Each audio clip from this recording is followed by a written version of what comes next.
Hi, എല്ലാവർക്കും വിജീസ് കിച്ചൻ്റെ പുതിയൊരു വീഡിയോയിലേക്ക് സ്വാഗതം. ഞാൻ നിങ്ങളുടെ സ്വന്തം വി ചേച്ചി. എൻ്റെ പ്രിയപ്പെട്ട ഒത്തിരി സുഖമായിട്ടിരിക്കുന്നു. ദൈവം സഹായിച്ച് ഇവിടെ സുഖമായിട്ടൊക്കെ ഇരിക്കുന്നു. ചൂട് ഇന്നും ഒരു ദിവസം ദൈവം നമുക്ക് ദാനമായി തന്ന ദൈവത്തിന് നന്ദി പറയാം.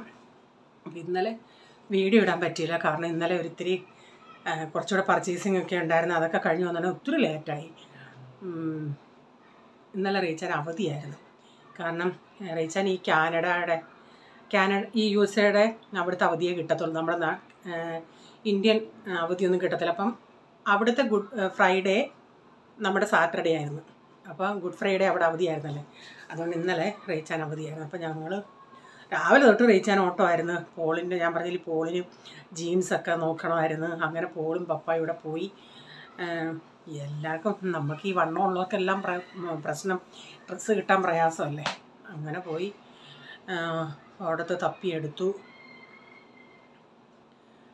അത് കഴിഞ്ഞ് വന്നിട്ട് എന്നെ കൊണ്ട് ഞാൻ പറഞ്ഞു, റീച്ചാൽ ക്ഷീണിച്ചല്ലേ, എന്നാൽ നമുക്ക് പോകണം എന്നാൽ റീച്ച പറഞ്ഞു, ഞാനല്ലേ യാത്ര ചെയ്തത്, നീയല്ലല്ലേ യാത്ര ചെയ്തത്. റീച്ചാനൊന്നും അങ്ങനെ ഒരു കുഴപ്പമേ ഇല്ല ഇങ്ങനെ ട്രാവലിങ് ചെയ്യുന്നതിന്. എനിക്ക് പക്ഷേ ഭയങ്കര ബുദ്ധിമുട്ട്. പിന്നെ ഇങ്ങനെ വൈകിട്ട് ഞങ്ങൾ പോയിട്ട് കുറച്ച് ലേറ്റായിട്ടാണ് വന്നത്. അതുകൊണ്ട് എനിക്ക് വീഡിയോ ഇടാൻ പറ്റിയില്ല. അതിൻ്റെയൊക്കെ വീഡിയോ ഞാൻ എടുത്ത് വെച്ചിട്ടുണ്ട്. അപ്പം പിന്നെന്താ, ഞാൻ ഇന്നലെ എന്തോ ഒന്ന് എന്നോട് ആരോ സബ്സ്ക്രൈബർ പറഞ്ഞത്, ഞാൻ ഈ കമൻറ്റ് നോക്കും. അപ്പോൾ എനിക്ക് സമയമില്ലാത്തത് കൊണ്ട് ഞാൻ പിന്നെ അതിൻ്റെ റിപ്ലൈ കൊടുക്കാമെന്നും പറഞ്ഞ് ഇരിക്കും. അപ്പം ആലീസ് ഒരു ദിവസം കമൻ്റ് ഇട്ടു, ബിസിയാണോ, 4 ദിവസത്തിന് മുമ്പോട്ടുള്ള കമൻറ്റിന് റിപ്ലൈ തന്നില്ലല്ലോ എന്ന്. അപ്പം ഞാൻ നോക്കിയിട്ട് ഞാൻ അതിൻ്റെ തലേ രാത്രി 12 മണിക്കാണ് ഞാൻ എല്ലാവരുടെയും കമൻറ്റ്, എല്ലാ ദിവസത്തെയും കമൻറ്റ് ഇട്ട് പിന്നെ ഒരു കമൻറ്റും ഇല്ലായിരുന്നു. ഏതാ ഒരു കുഞ്ഞുങ്ങളുടെ ഒരു കാലിൻ്റെ അത് റിപ്ലൈ കൊടുക്കണ്ടാത്ത ഒരു കമൻ്റ് ആയതുകൊണ്ട് ഞാൻ അതിന് കൊടുത്തില്ല.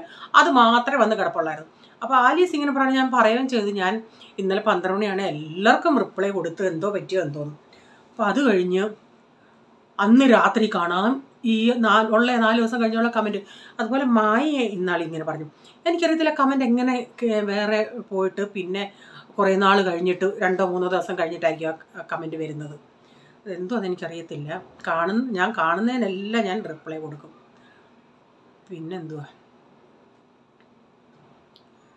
പിന്നെ അതോടെ ഇന്നലെ വീഡിയോ ഇടാന്നുകൊണ്ട് ആരെയും വിഷ് ചെയ്യാനും പറ്റിയില്ല.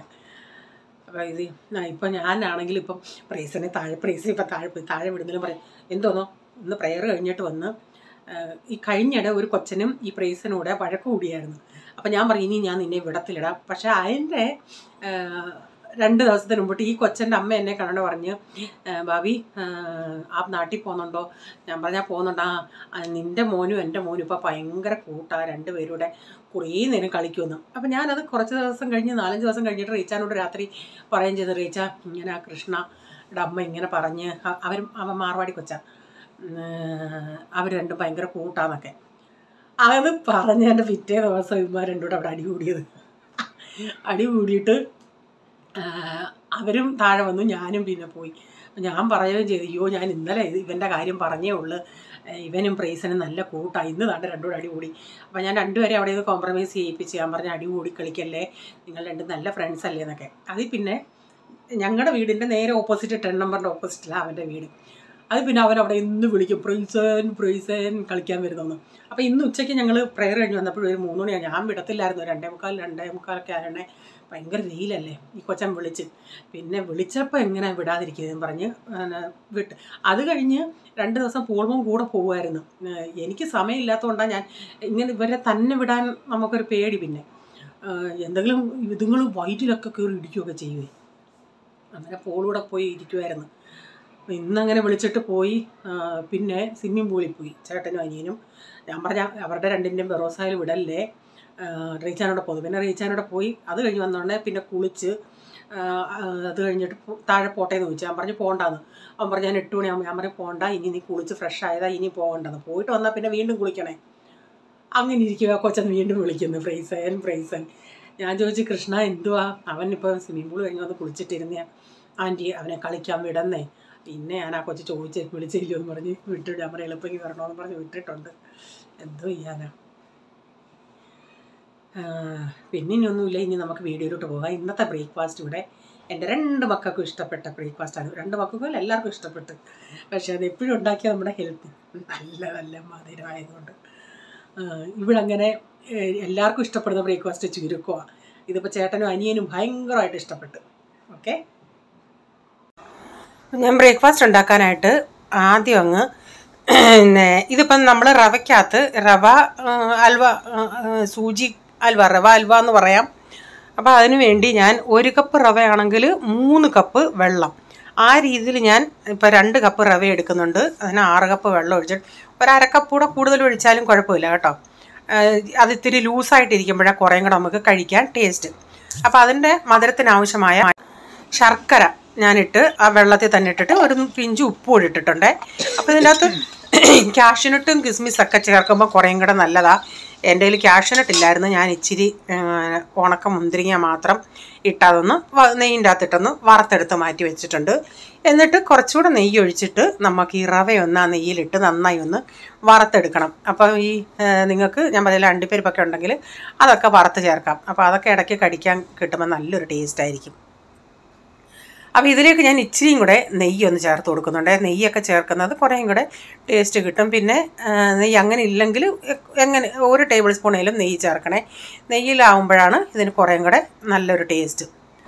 ഇതിലേക്ക് ഞാനൊരു 1.5 ടേബിൾ സ്പൂൺ കടലമാവ്, ഈ കടലമാവ് ചേർക്കുന്നുണ്ടെങ്കിൽ നമ്മുടെ ഹൽവയ്ക്ക് നല്ലൊരു ഷൈനിയും ഒരു പ്രത്യേക ഒരു ടേസ്റ്റും കിട്ടും. അപ്പം ഞാൻ ആ റവയ്ക്കകത്ത് തന്നെ ആ കടലമാവ് ഇട്ടിട്ട് നന്നായി ഒന്ന് വറുത്തെടുക്കട്ടെ. അപ്പം നമുക്ക് അതൊന്ന് വറുത്ത് വരുമ്പോൾ നമുക്കറിയാം റവയൊക്കെ ആ ചീനച്ചട്ടിയിൽ നിന്നൊക്കെ ഒന്ന് വിട്ട് വരും, ഒട്ടി ഇരിക്കത്തില്ല, ഇങ്ങനെ ഒന്ന് ലൂസായിട്ട് ഇങ്ങനെ വരും. അപ്പം നമുക്ക് ഇളക്കുമ്പോൾ അറിയാം, നമ്മൾ ആ തവിയും കൊണ്ട് ഇളക്കുമ്പോൾ നമുക്ക് മനസ്സിലാവും. അപ്പോൾ അതൊന്ന് ഞാനൊന്ന് വറുത്തെടുത്തിട്ടുണ്ട്. അതിപ്പം വറുത്ത് നല്ല മണമൊക്കെ വന്ന് ഞാൻ ആ തീ, ഇതിപ്പം ഈ ചീനച്ചട്ടിക്ക് നല്ല ചൂടാണ്, അപ്പം ഞാനങ്ങ് തീ അങ്ങ് ഓഫാക്കി കേട്ടോ. അല്ലെങ്കിൽ ഈ ചൂട് റവയ്ക്കകത്ത് ആ ചൂട് ചീനച്ചട്ടിക്കകത്ത് ഈ നമ്മുടെ ശർക്കര വെള്ളം ഒഴിക്കുന്നുണ്ടേ ഇങ്ങനെ പടപട പൊട്ടി മേപ്പോട്ട് വരും. അതുകൊണ്ട് അതനുസരിച്ച് നിങ്ങൾ ചെറുതായിട്ടൊന്ന് ഒഴിക്കാൻ നോക്കണേ. തീ ഓഫാക്കിയാലും കുഴപ്പമില്ല, പിന്നെ ഒന്ന് മിക്സ് ചെയ്തിട്ട് തീ ഓണാക്കിയാൽ മതിയേ. അപ്പോൾ ആദ്യം ഇച്ചിരി കട്ട പോലെ കിടക്കും, അത് പ്രോബ്ലം ഒന്നുമില്ല. അതനുസരിച്ച് ഞാൻ പറഞ്ഞു 1 കപ്പിന് 3.5 കപ്പ് വെള്ളം എന്ന രീതിയിൽ ഒഴിച്ചാലും കുഴപ്പമില്ലേ. ഈ റവ എത്ര കറക്റ്റ് നമ്മൾ അളവ് പറയുന്നത് 3. അപ്പോൾ ഇച്ചിരി കൂടെ വെള്ളമായിട്ട് കിടന്ന് അതൊന്ന് ലൂസായിട്ടിരുന്നാലും ഒരു കുഴപ്പമില്ല. അപ്പോൾ ഞാൻ എല്ലാം കൂടെ ഒന്ന് അരിച്ചൊഴിക്കുന്നുണ്ടേ. അപ്പോൾ ഇത് ഇത്തിരി നല്ല മധുരമായിപ്പോയി. ഞാനൊരു 3.5 കട്ട ഇട്ടായിരുന്നു. എനിക്ക് അത്രയും മധുരം വേണ്ട, പിള്ളേർക്കൊക്കെ അത്രയും മധുരം വേണ്ടി വരും. പിന്നെ നിങ്ങളുടെ ഓരോരുത്തരുടെയും മധുരത്തിനനുസരിച്ച് കൂട്ടുകയും കുറയ്ക്കുകയും ചെയ്യാമേ. എന്നിട്ട് ഇതിലേക്ക് ഞാനൊരു 3-4 ഏലക്ക ഇടിച്ചതുകൂടെ അതിൻ്റെ പൊടിയും കൂടെ ചേർത്തിട്ടുണ്ട്. നന്നായി എല്ലാം കട്ടയെല്ലാം ഞാൻ ഉടച്ച് ഇപ്പോൾ ഇതിലേക്ക് ഞാൻ ആ വറുത്ത മുന്തിരിങ്ങയും കൂടെ ഇട്ട് കൊടുത്തിട്ടുണ്ട്. എന്നിട്ട് ഒന്നുകൂടെ ഒരിച്ചിരി, ഇതിപ്പോൾ ഇത്തിരി ലൂസായിട്ടിരിക്കും, ഇത്തിരിയും കൂടെ അതൊന്ന് തീ ഞാൻ ചെറിയ തീയിലിടുന്നുണ്ട്, നന്നായി ഇളക്കി കൊടുത്തോണ്ടേ ഇരിക്കുന്നുണ്ട്. എന്നിട്ട് ഒരിച്ചിരി കൂടെ കട്ടിയായതുകൊണ്ട് ഞാനതങ്ങ് തീ ഓഫാക്കുന്നുണ്ട്. അപ്പം നിങ്ങൾക്ക് എത്രയും കട്ടി, ഇപ്പം ഇച്ചിരി ലൂസായിട്ടിരുന്ന് കഴിക്കുന്നതാണ് ഇത് നല്ലത്. പിന്നെ ഓരോരുത്തരുടെയും താല്പര്യത്തിനനുസരിച്ച് കട്ടിയാക്കുകയും ഈ പരുവത്തിൽ എടുക്കണമെങ്കിൽ അങ്ങനെ എടുക്കാമേ. ഇവിടെ പ്രൈസനും ഭയങ്കരമായിട്ട് ഇഷ്ടപ്പെട്ട് മമ്മി എന്നും ഇതുണ്ടാക്കണേന്ന് പറഞ്ഞു. ഞാൻ പറഞ്ഞു മോനെ എന്നും ഇത് മധുരമാടാ, ഭയങ്കര മധുരമാണ്. ഇപ്പം നിങ്ങൾക്ക് ശർക്കരയ്ക്ക് പകരം വേണേ പഞ്ചസാരയും ചേർക്കാം കേട്ടോ. അപ്പം നമ്മുടെ റവ കേസരി അതുപോലെയൊക്കെയാണ് ഇത് ഉണ്ടാക്കുന്നത്, റവ കേസരി എന്ന് വേണേൽ പറയാം. അപ്പോൾ ചായ റെഡി ആയായിരുന്നു, ഞാൻ ചായയും ഒക്കെ എടുത്തിട്ടുണ്ട്. അപ്പം എല്ലാവർക്കും ഇനി ഒന്ന് കൊടുക്കട്ടെ.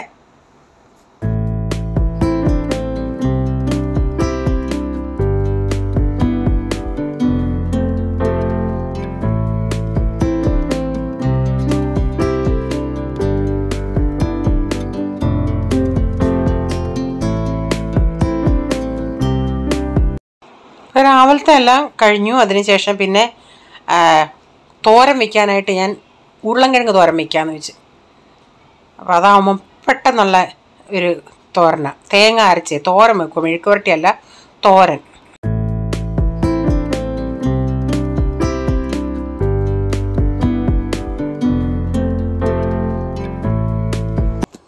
ഞാൻ കഴിഞ്ഞ ദിവസം ചീമച്ചക്ക വാങ്ങിച്ചില്ലായിരുന്നോ, ചീമച്ചക്ക കടച്ചക്ക, അതും ഇതേ രീതിയിലാണ് തോരൻ വെക്കുന്നത്. ഈ ഉരുളൻകിഴങ്ങിൻ്റെ ടേസ്റ്റ് കിട്ടുമ്പോൾ എനിക്ക് ആ കടച്ചക്കയുടെ ഒരു ടേസ്റ്റ് പോലെ കിട്ടും. അപ്പോൾ കഴിഞ്ഞ ദിവസം പ്രീസമ്മൻ പറയുമായിരുന്നു, മമ്മി ആ ഗ്രീൻ കളറിലെ മാങ്ങ ഉണ്ടല്ലോ, കാട്ടുമാങ്ങ. ഞാൻ പറയടാ കാട്ടുമാങ്ങയല്ല നാട്ടുമാങ്ങ. അത് അവന് ഒത്തിരി ഇഷ്ടമായി. അത് വാങ്ങിക്കണേ ഇന്ന് കേരള കടയിൽ നിന്ന്. ഞാൻ പറഞ്ഞ് അത് അന്ന് അവർ കൊണ്ടുവന്നേ, ഇപ്പം തീർന്നു കാണുന്നു, ഒരാഴ്ച കൂടുതലായില്ലേ, പന്നലായി കാണുമെന്ന് പറഞ്ഞു. ഞങ്ങൾ പക്ഷേ ഇന്ന് വന്നതും ആ സൈഡിൽ കൂടെ അല്ല വന്നത്, വേറെ റൂട്ടാണ് വന്നത്. അതുകൊണ്ട് അത് അവിടെ കയറിയതുമില്ല. അപ്പം അവന് ഭയങ്കരമായിട്ടാണ് അതങ്ങ് ഇഷ്ടം. അല്ലേ മാങ്ങ അവർക്ക് ഭയങ്കര ഇഷ്ടമാണ്. ഞാനിവിടെ അടുക്കളയിൽ നിന്നോണ്ടേ അപ്പച്ചനും കൊച്ചുനും ഇവിടെ ഭയങ്കര എന്തോ സംസാരം.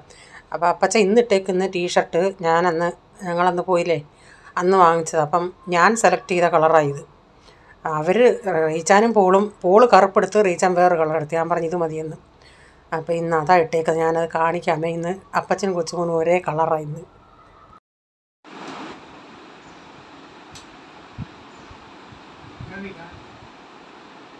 അപ്പച്ചൻ റീഡ് ചെയ്തിട്ടൊന്നും പറഞ്ഞില്ല. അപ്പച്ചൻ്റെ ന്യൂ ടീഷർട്ട്. കണ്ണാടി അല്ല, ഡാഡിയുടെ കണ്ണാടി ഇത് കൊള്ളത്തില്ല. വേണ്ട, ഇതിവിടെ ഇരിപ്പുണ്ട്. അവിടെ ആരാ എടുത്ത് വെച്ചത്? അന്ന് പോളങ്ങാണ്ട് ഒതുക്കിയൊണ്ണേ വെച്ചാന്ന് തോന്നുന്നു.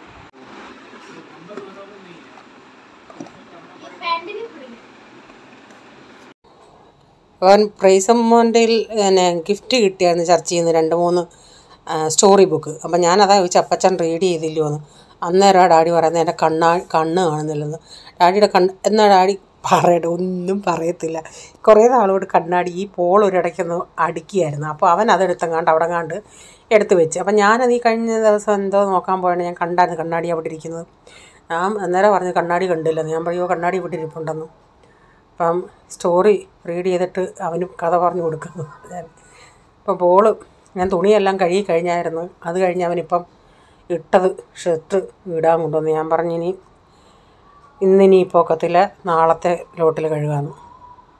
ഡാഡിയുടെ ടീഷർട്ട് ഡാഡിക്ക് ചേരുന്നുണ്ടോയെന്ന് പറയണേ, കൊള്ളാമോന്ന് നിങ്ങൾ കമൻറ്റിൽ കൂടെ പറയണേ. അതൊക്കെയല്ലേ ഒരു രസം, ഒരു സന്തോഷം. അപ്പോൾ ഈ കൂട്ടാൻ എന്ന് പറയുന്നത് മെഴുക്ക് പുരട്ടി. ഇതിവിടെ റീച്ചാന് ഭയങ്കര ഇഷ്ടം. അതായത് ചക്കക്കുരു മെഴുക്ക് പുരട്ടി. അപ്പോൾ ഞാൻ ചിന്തിച്ചു ഈ പിള്ളേർക്കൊന്നും ഇഷ്ടപ്പെടത്തില്ലെന്ന്. നാട്ടിൽ വെച്ച് ഞങ്ങൾ കഴിഞ്ഞ പ്രാവശ്യം നാട്ടിൽ പോകണേ അങ്ങനെ ഉണ്ടാക്കിയുണ്ടെങ്കിൽ അത്ര അവർക്ക് താല്പര്യമായില്ല. അപ്പോൾ ഇന്ന് ഞാൻ ഇവർക്ക് ഇഷ്ടപ്പെടത്തില്ലെന്ന് പറഞ്ഞാൽ ഇരുന്നേ. അപ്പം അന്നേരം 3 കിലോ ചക്ക ഉണ്ടായിരുന്നല്ലോ, അപ്പോൾ അതിൻ്റെ കുരു എല്ലാം ഉണ്ടായിരുന്നു. ആ കുരുവിൻ്റെ വിലയൊക്കെ ഞാനിപ്പോൾ ചിന്തിക്കുക. നാട്ടിലാണെങ്കിൽ നമ്മൾക്ക് പഴുത്ത ചക്കപ്പഴത്തിൻ്റെയൊക്കെ അങ്ങ് എടുത്ത് കളയാനേ നോക്കൂ.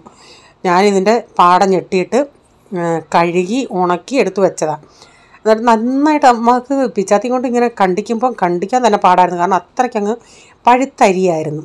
അപ്പോൾ ഞാനതെടുത്ത് ഇന്ന് മെഴുക്കോരട്ടാന്ന് വെച്ച് ഞാനപ്പോൾ അത് അരിഞ്ഞിട്ട് അതിൻ്റെ അകത്ത് ഒരു സവാളയും കൊച്ചുള്ളിയൊക്കെ ആണെങ്കിൽ നല്ല ഇച്ചിരി വറ്റൽമുളകൊക്കെ ചതച്ചിട്ട് എടുക്കുകയാണെങ്കിൽ കുറേയും കൂടെ ടേസ്റ്റാണ്. കുറച്ച് തേങ്ങാക്കൊത്തും ഈ സവാളയും കൂടെ ഇട്ട് ഇതിങ്ങനെ അരിഞ്ഞിട്ട് ഇച്ചിരി ഉപ്പും കുറച്ച് വെള്ളവും മഞ്ഞൾപ്പൊടി ഉപ്പും ഇട്ടിട്ട് അതൊന്ന് ഉപ്പി പറ്റിക്കുക എന്ന് നമ്മൾ പറയും. അതായത് കുറച്ചൊന്ന് വേവിച്ചെടുക്കും. അപ്പോൾ ഞാനത് കുറച്ച് നേരം അതൊന്ന് വേവിച്ചെടുത്തു. അതിന് ശേഷം പിന്നെ പാനിൻ്റെ അകത്ത് ഇങ്ങനെ ഓയിലൊഴിച്ചിട്ട് കുറച്ച് മുളക് പൊടി ഇപ്പോൾ ഇട്ട് കൊടുക്കും. എനിക്കാണെങ്കിൽ ഈ വെളുത്തുള്ളിയൊക്കെ തൊലിയോടുകൂടി വെളുത്തുള്ളി ചതച്ച് ഇത് ഇട്ട് ഇങ്ങനെ മെഴുക്ക് പുരട്ടി മൊരിഞ്ഞ് കഴിക്കുന്നത് ഇഷ്ടമാണ്. ഇവർക്ക് അത്ര താല്പര്യമില്ലാത്തതുകൊണ്ട് ഞാൻ പിന്നെ ചിന്തിച്ചെന്നാൽ വേണ്ടാന്ന്.